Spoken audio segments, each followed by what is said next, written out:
Welcome back to Map Making in Silvernell, where I make a battle map from within my homebrewed fantasy world of Silvernell. Today's map will be connected tree houses within the Gorgolon village. I'll be using the program Inkarnate for this build, with music by Tabletop Audio. You can also find the links to this free map in the description below, one with a grid and one without.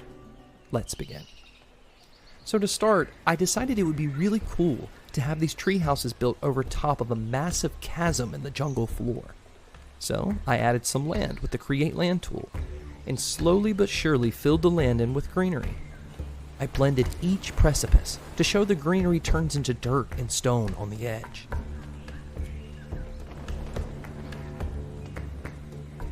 For this chasm, I wanted the walls to appear brighter up top and darker below, so I employed an ombre of rocks and dirt, just to show how deep this chasm goes.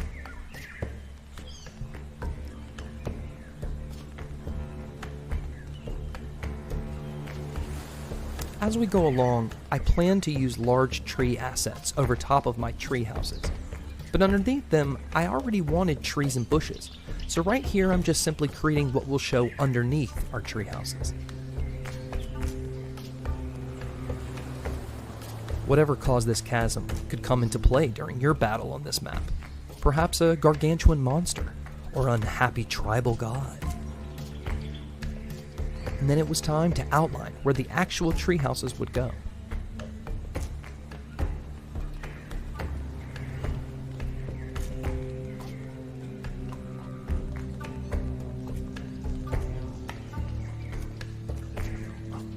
Each treehouse would have wooden platforms around the buildings to show foot traffic high up in the air.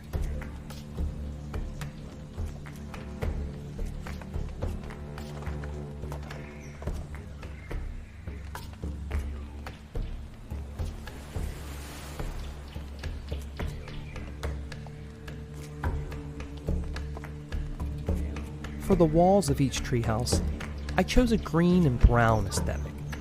I imagine this tribe took great pride in their natural architecture.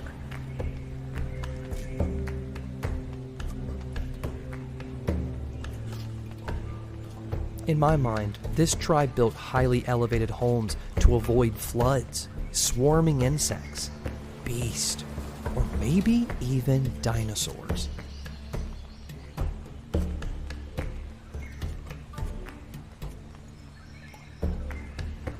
In the middle of this intricate structure, I wanted a lone platform dangling over the chasm.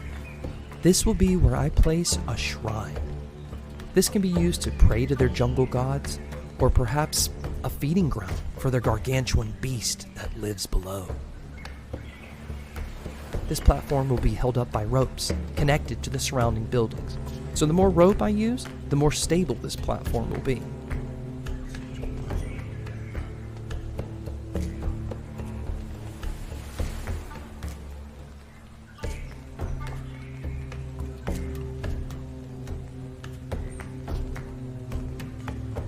Next up, I begin surrounding each treehouse with rope handles, so no one accidentally falls over.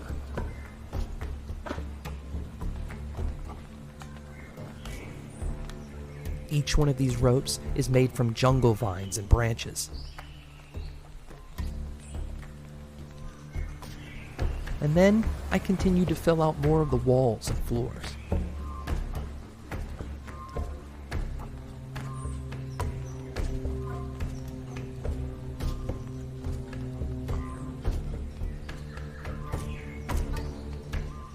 It's around this time I begin to start thinking about what might be in each treehouse.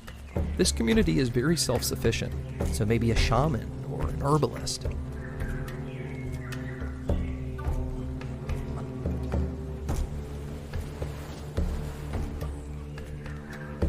Imagine this battle map in your game.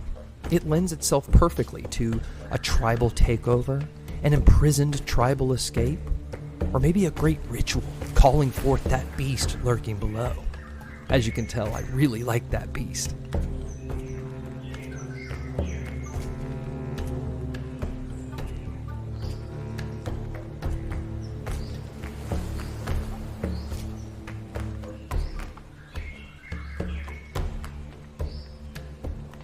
It takes a long time to lay consistent assets, but during this time my brain is going wild with the possibilities for what can come next.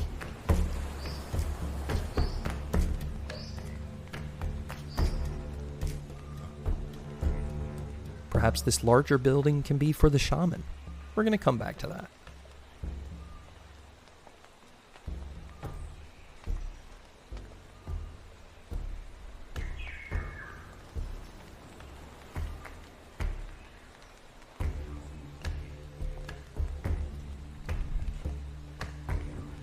This lower treehouse is very large, so maybe a cellar of darts and arrows. Ooh, a weapons cellar would be perfect here.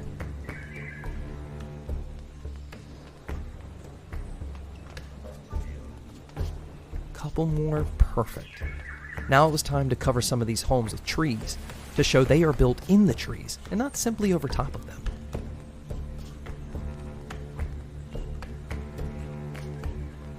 I'm going to start shading some of these wooden platforms to further show they are protected by the tree's shade.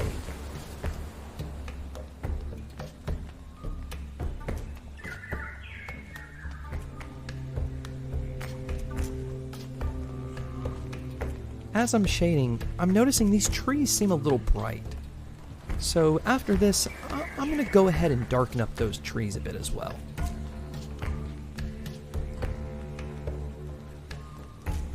Perfect. Now let's move on to the actual tree houses. In this first home, I decided they sell spices. So let's place some baskets of spices. That would be perfect.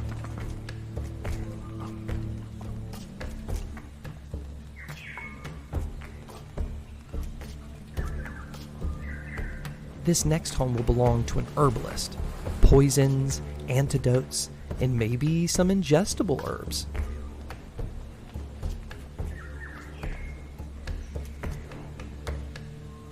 Here, let's place a cloth maker and a tapestry weaver. So let's find some cloth, either on racks or maybe in a big box.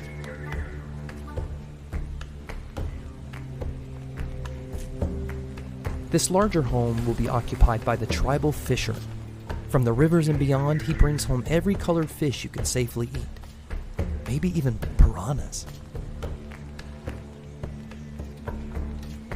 As I place each bed in each home, I constantly go back to a previous home to ensure I'm getting my proportions correct with what I've already created.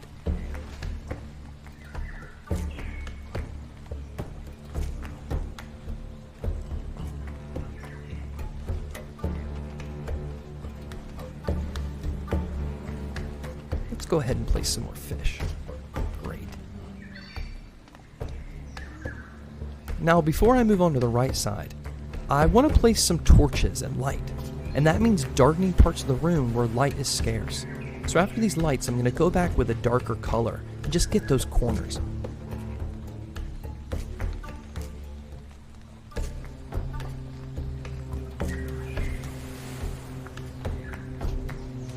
I bet this place is beautiful at night.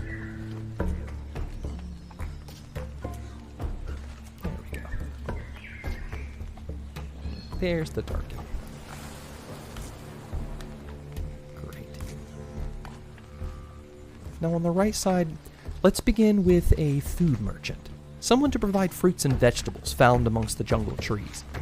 Each tribal member has a task, and everyone can trade in harmony.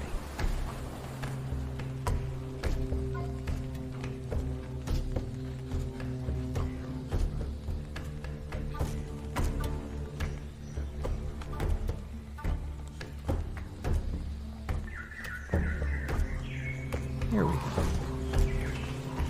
Let's add a couple carpets. And then let's add our lights. And after that, let's move down to that big building we were talking about earlier.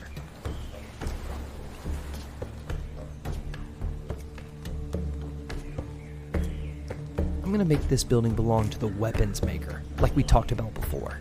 So I'm going to put down some tables with bows and arrows, darts, swords, maybe some axes.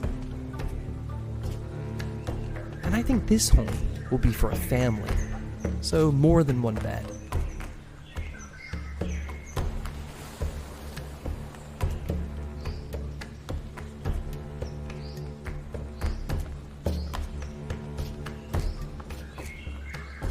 Next up, let's make a room for a seer, someone who can see the future. So this room really needs to reflect a calm space to set the right mood.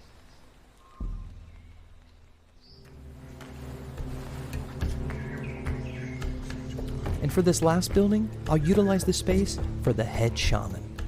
Inside here, religious rituals take place, as well as celebrations for when young tribal members transition into adulthood.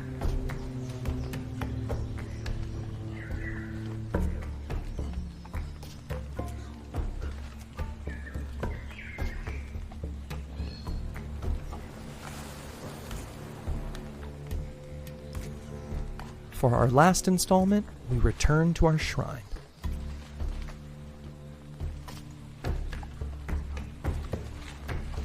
After all our buildings are complete, I want to highlight the amount of light in between these trees at the chasm.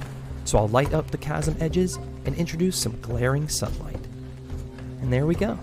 A tribal treehouse community, complete with a spice maker, an herbalist, a cloth maker, a fisherman, a weapons maker, a seer, a food merchant, a shaman's home, and a shrine. If you've enjoyed watching this process, consider hitting the like and subscribe button for more great map building content. And don't forget the links to this map and one with a grid are in the description below. Thanks again for watching. See you later.